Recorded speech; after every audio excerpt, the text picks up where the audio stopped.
You're listening to Alternative Investor Mastermind, where we do a deep dive on alternative investment opportunities and the lifestyle it can create. Join Krupey as he presents actionable tips and tricks in doing passive real estate away from mainstream strategies. Go beyond the usual fix and flips and try less explored yet rewarding investing ventures, from multifamily properties, mobile homes to cryptocurrencies. Do not miss this opportunity to escape traditional assets and finally create wealth without Wall Street. Now your host, Jack.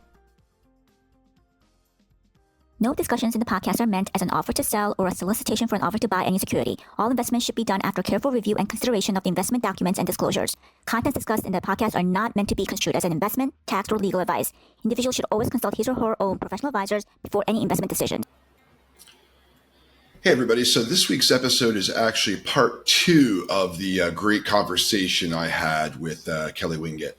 We went long. We talked for close to an hour. So we broke this up into 2 parts. A lot of great content about alternative investments, oil and gas, and just overall investment philosophy. So I hope you enjoy it. Take a listen. Years. Yeah, no, that's a great point. And most family offices have, 50, I've seen various stats, at least 50, 60% or more of their money is in private equity, things other than the stock market. Right. I don't know. I don't know if you know the more specific statistics.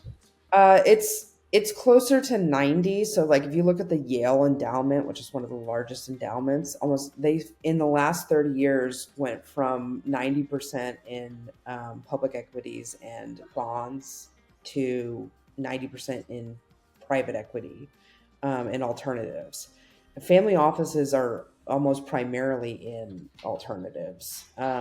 And this includes things like insurance and stuff like that. They keep a base foundation in things that are generating 4%, 6% returns, and they are happy as can be. And then they take, the rest of their money and put it to work aggressively. It's interesting to hear that Yale moved so much over there, because I would have thought they would have been more, the last 20, 30 years more involved in that side to begin with. But, it's really been, I know, since 2012 or so that more of the mass is the, people that maybe don't quite have a family office, but, they're worth $5 to $20 million. I still think that's the space that, I speak to a lot that are really, too many of them are tied 80, 90% to, the stock market and just haven't done anything outside of the traditional system. Well, you have to think about it from this perspective. If you have 5 to 25, even $50 million, you're still self-managing your money. And I mean that by you're calling your CPA, you're calling your estate attorney, you're calling your financial advisor, right? You're doing the work to outreach to have these service providers try to help you with your money, and you're trying to make all these decisions. Family offices, I even know people that are self-managing still at $100 million because everyone perceives that family offices $500 million to $1 billion minimum. And that's changing as we have a lot of tech exits. You have a lot of entrepreneurs that started in the late 90s, early 2000s that have had these kind of multi-million figure exits. So the family office experience is starting earlier and earlier and earlier. And you have that with Goldman, who targets $10 million minimums. They're looking for those first-time founders or entrepreneurs who have this net worth that they can start guiding through this. Family offices have teams of people that they employ that their entire job is to care about where your money is.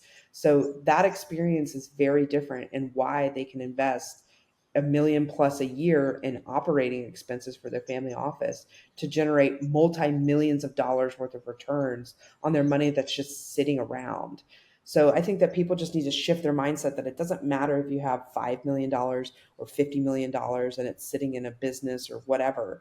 You can actually start on a fractional level, getting people to care about your money the same way that you do, so that it starts working for you. You need people employed for your money. And I think that that's the mindset shift that needs to happen. Yeah, absolutely. So, $100 million AUM, $1 million of operating expenses is 1%, which is, frankly, pretty close to what a kind of a lower cost advisor would be anyway. Right. So, right. And frankly, if you have 50 and your payroll is a little higher, or you're using a fractional, but you're getting that much better attention. It's not just sitting in Vanguard funds and indexed to the market. I mean, I think that there's a lot of alpha to be generated there.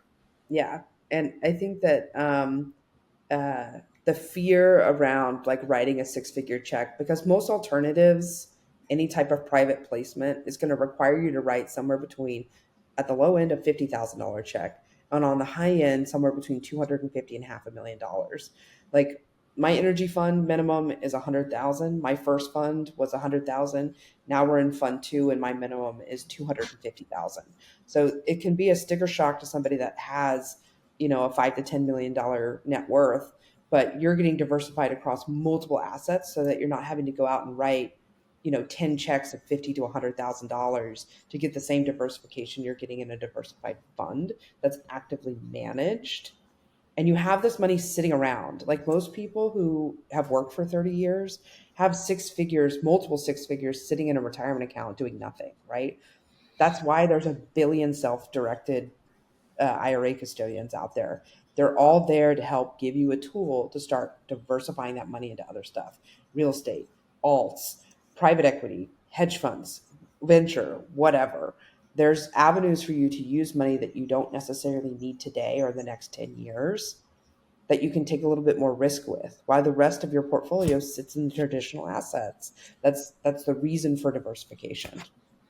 Absolutely. And one of the things about that should give people some level of safety with those bigger checks is, and I never like to use the word guarantee, but one of my investors, he's a friend of mine as well. It's November, and he's like, "What is the investment I could do before the end of the year, like that gives me like some type of guaranteed return?" And we go into this conversation. I was like, "I'm never using the word guarantee, but oil and gas." And this was 2 years ago with, I think it was still 100% bonus depreciation. And I knew what the K1s would be. And I was basically like, you're in a high tax state. You're paying close to 50% of your income in taxes at the top end.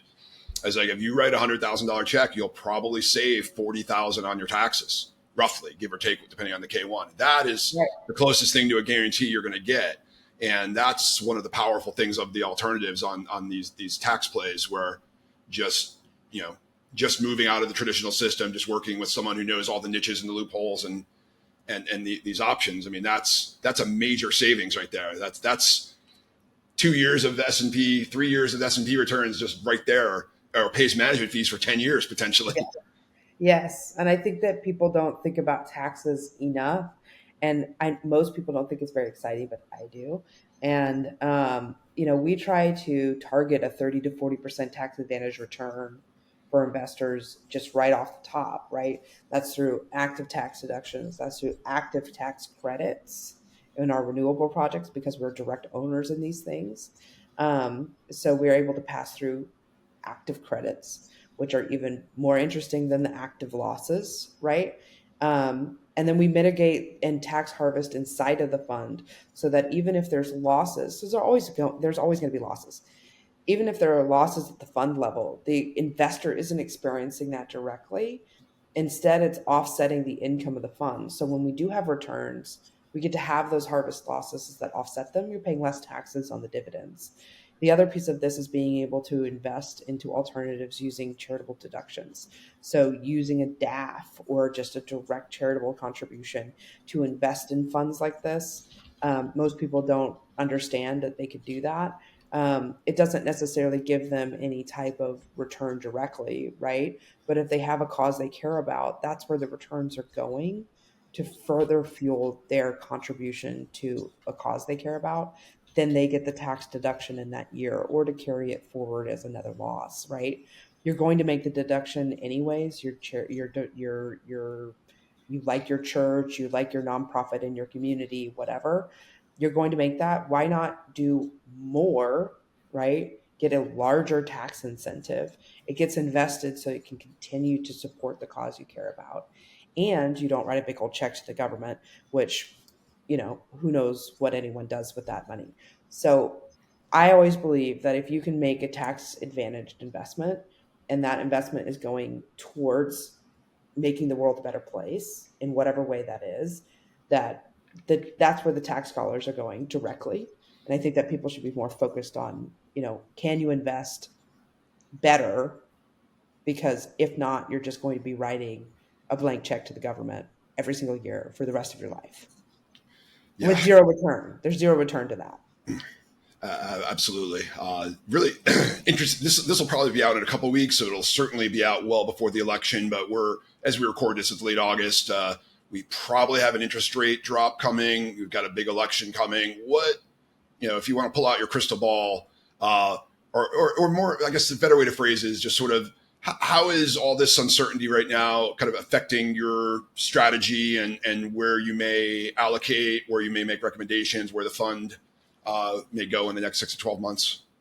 So the best thing about alternatives is that for the most part, you're in a privately held asset in the private markets, which are generally unaffected by what's going on in the world. It's industry specific. It could be relative to your community, depending on how granular your investment strategy is. We are pretty well diversified. I care a lot about what's going on geopolitically. But ultimately, because we're privately held and actively managed, we can ebb and flow with whatever's going on. And elections happen every single year that affect what we do. So it doesn't matter that it's a presidential election. It goes down to the laws and regulations that are being passed. So we care more about like who's sitting in Congress and getting things passed.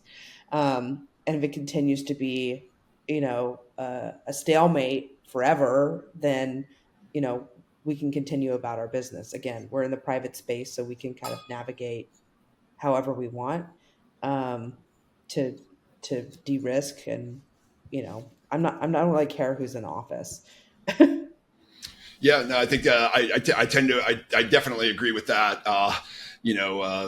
It's because real estate, there's more tax incentives. If the Democrats get in, there's more tax incentives. You sort of get them one way, and then Republicans, you get tax cuts, and one way or the other it works. And the crazy thing is, my first oil and gas investment was like a month before Putin invaded Ukraine. So oil prices skyrocketed, and I was like, all right, I guess that's a hedge. Yes. I guess in that space too, the similar dynamic is if there's less drilling, the prices will probably go up. If there's a little more drilling, there's still more opportunity. And frankly, it's a worldwide market anyway. So I think most of the U.S. oil is actually exported, right? Because I think our factories are kind of set up differently. So our oil goes offshore, and we're importing different type of oil from different markets. Yes, and it's there's been a lot of policy, so part of the Jobs Care Act, there was the opportunity zone incentive, and that was created under Trump. And so a big conversation was, if there was an administrative change, what's going to happen to the incentives? And I was like, okay, well, this was built as a tax incentive for real estate investors. However, it's also a community development strategy. So you can't have the Democrats saying, oh, it's too tax advantaged when it's actually going into the communities they want to help, right? And you can't have the Republican side say, oh, well, it's too community driven and welfare and yada yada, when it's giving tax incentives. So it was truly a bipartisan type of initiative. And it technically ends the end of 2026, but I can only imagine that they're probably going to extend it because it truly is a bipartisan effort. Another thing is like when they tried to get rid of the different tax incentives around IRAs and the Roth conversion, right? Again, you can't have anyone from either side be a negative to that because it would hurt each constituent. So there are things like that really matter in what we do in the investment space, that it does not matter who is in charge. Yeah. Fortunately, I know there was a lot of noise on the self-directed. I think AOC had some issues, like the whole Peter Thiel thing where he made a couple $1 billion and ingenious, between PayPal and then investing in Facebook through his IRA. Yeah. I think that there was like a brief headline. It was just, scoring quick political points, but luckily, cooler heads always seem to prevail. I see a lot of headlines now about the 46% I just can't imagine that capital gains rate goes through to that level. That's been talked about for generations, and maybe it goes back up a couple percent, but I can't imagine it going to 46. Getting rid of long-term capital gains or the whole Love to hear your opinion. Unrealized Yeah. gain, yes. I think that people, well, one, always keep in your back of your mind that like we printed a ton of money, okay? And money is going to have to be replaced somehow. And that's going to be done through taxes at some point.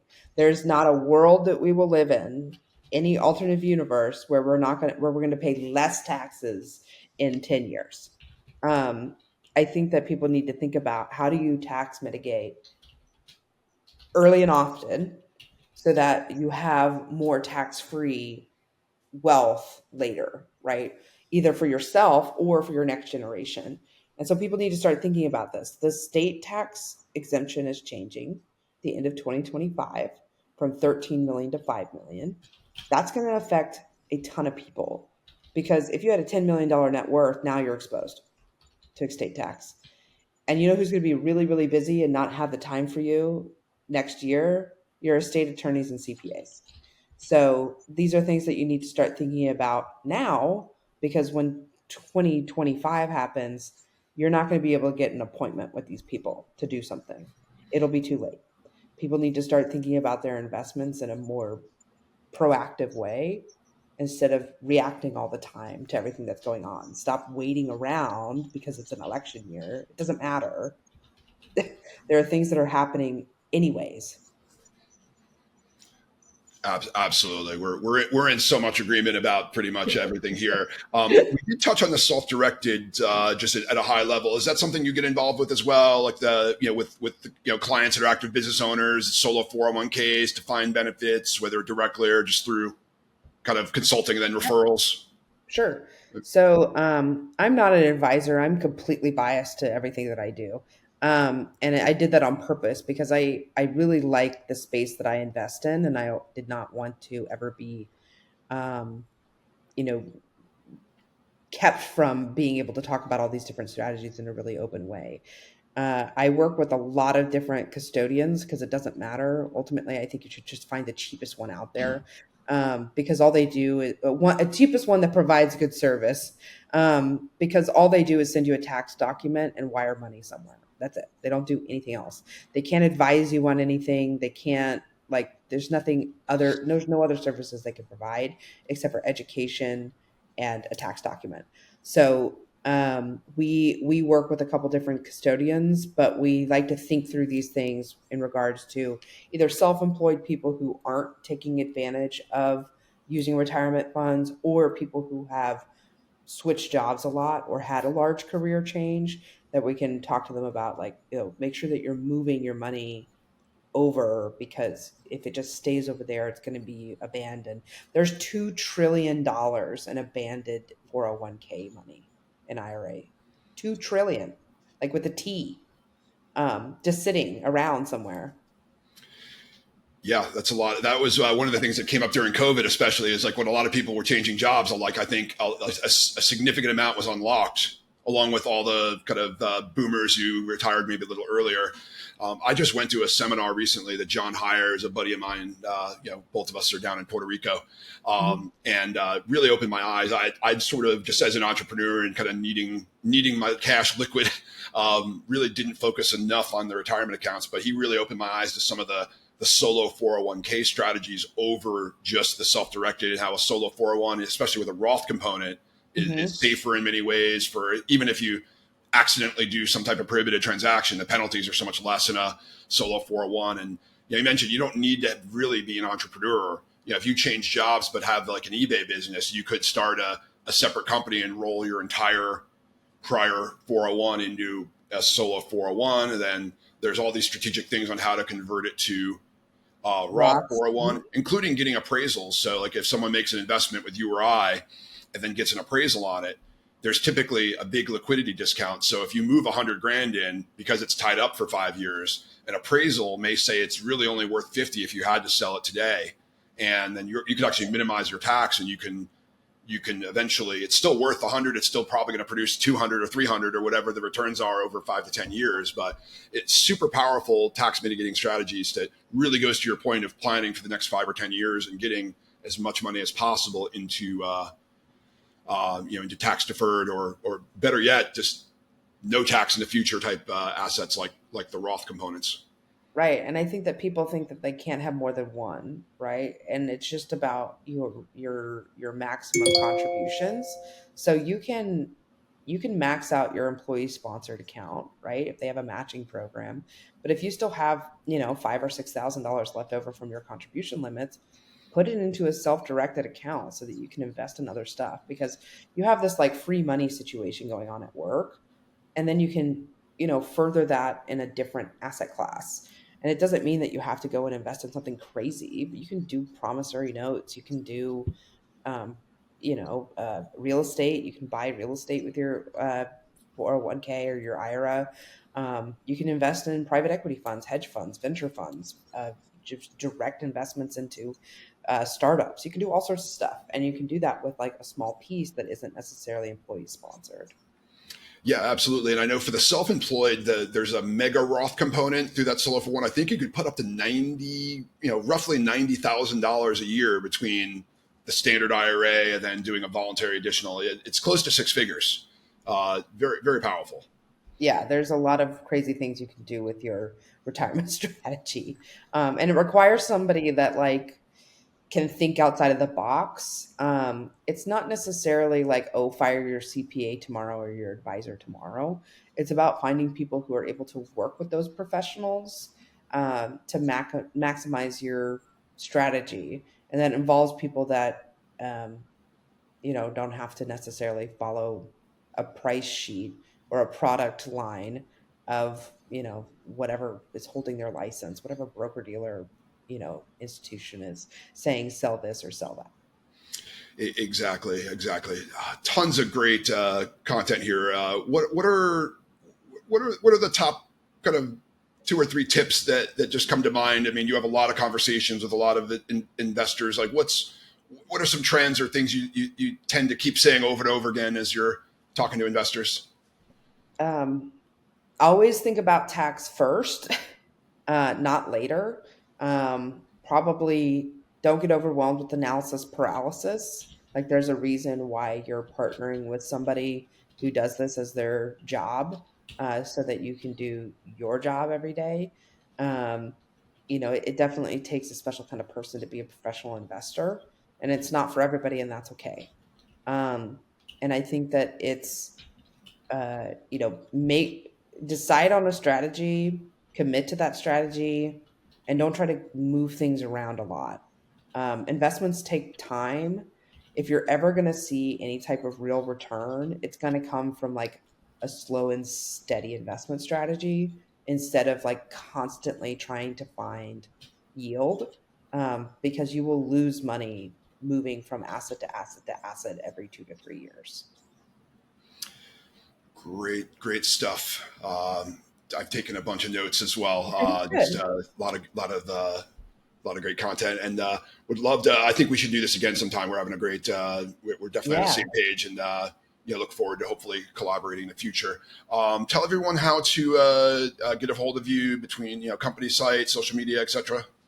Sure. So I'm very active on LinkedIn. If you want to follow me there, it's Kellyanne Winget on LinkedIn.